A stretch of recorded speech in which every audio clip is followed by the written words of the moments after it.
Okay. The whole Chapter 5 is on individual differences and special needs students in your classroom. So this whole chapter begins with Gardner's multiple intelligences. Howard Gardner suggests that people have at least 8 distinctly different or multiple intelligences that are relatively independent of one another.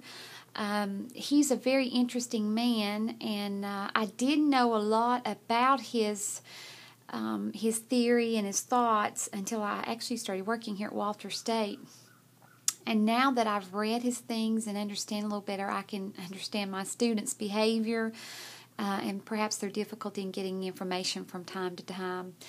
He describes people who are quite skilled in one area, perhaps in composing music, yet have seemingly average abilities in other areas.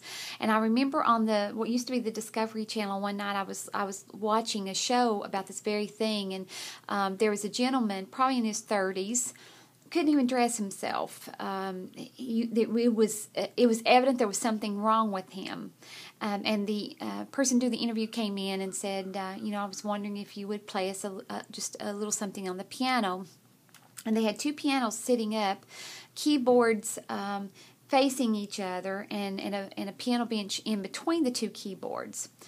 He actually sat down after his dad had to do some coaxing, but he sat down, and I was expecting one finger, Mary Had a Little Lamb kind of thing. Oh my gosh, it was a beautiful classical piece played with one hand on one piano and the other hand on the other, and it was absolutely unbelievable.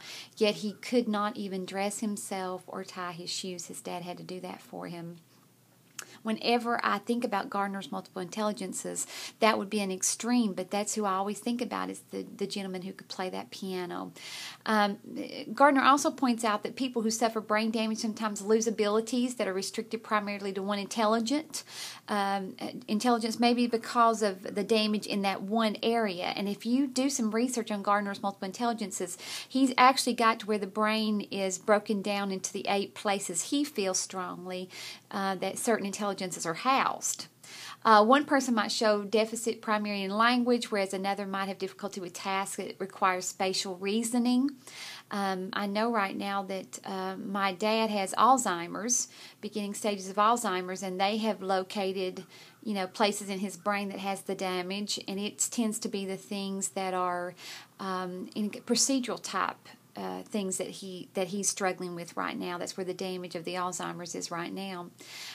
So we do know a lot of people question, can you technically divide the brain out into these 8 sections? Some people would tell you no, but I do know from experience that they can look in and see the damage, and that certain spots in the brain control certain areas, thus the brain doctor. Interesting. Despite psychologists' lukewarm reception to Gardner's theory, many educators have wholeheartedly embraced it because of his optimistic view of human potential. Of course, I think maybe some of that may be we're just looking for anything to encourage the status of the quo. So if we can find something that we could use to better help students understand, I think we're going to embrace that. Gardner's perspective encourages us to use many different teaching methods so that we can capitalize on students' diverse talents to help them learn and understand classroom subject matter. Research will tell us we don't need to, for instance, in a college class, most classes are set up with a lecture type format that's going toward a verbal learner's point of view. Well, there's only 15% of the population are considered verbal learners. So in a public school setting, why would we teach in a lecture type format when we know only 15% of the students are learning that way? Something to ponder.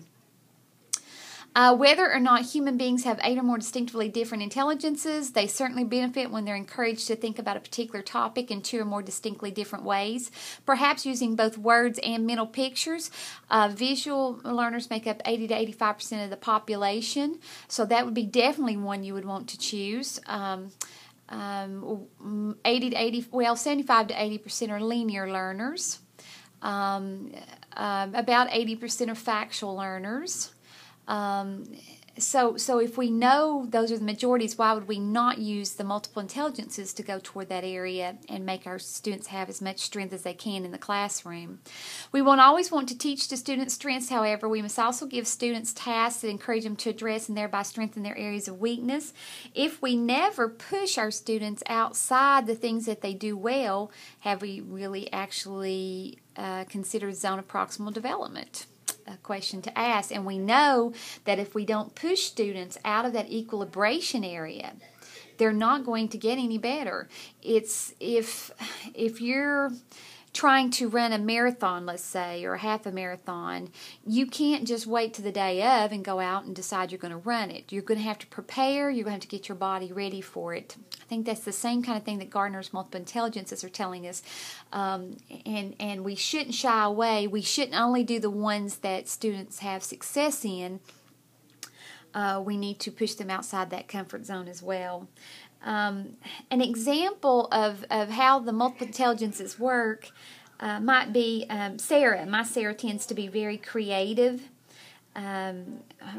Art, telling stories to others and those kinds of things, making crafty things, throwing a good party. I mean, she can really come up with the festivities.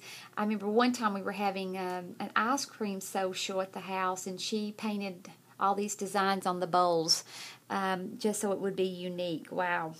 But she's not as successful in the areas of math and science. So that she would be a good example of some of the areas of multiple intelligences. She has strengths, but then almost for those strengths, there's definitely weaknesses on the other side.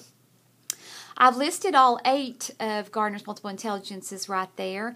Also, I'd like for you to take the multiple intelligences test and text me your answers. Text me what you found out about yourself as far as your strengths. Also on there are 2 videos of teachers who are using Gardner's multiple intelligences in order to expand their students' learning and giving them an opportunity to be creative while they're learning. So I hope you enjoy all of that. Text me your answers on your Gardner's multiple intelligences.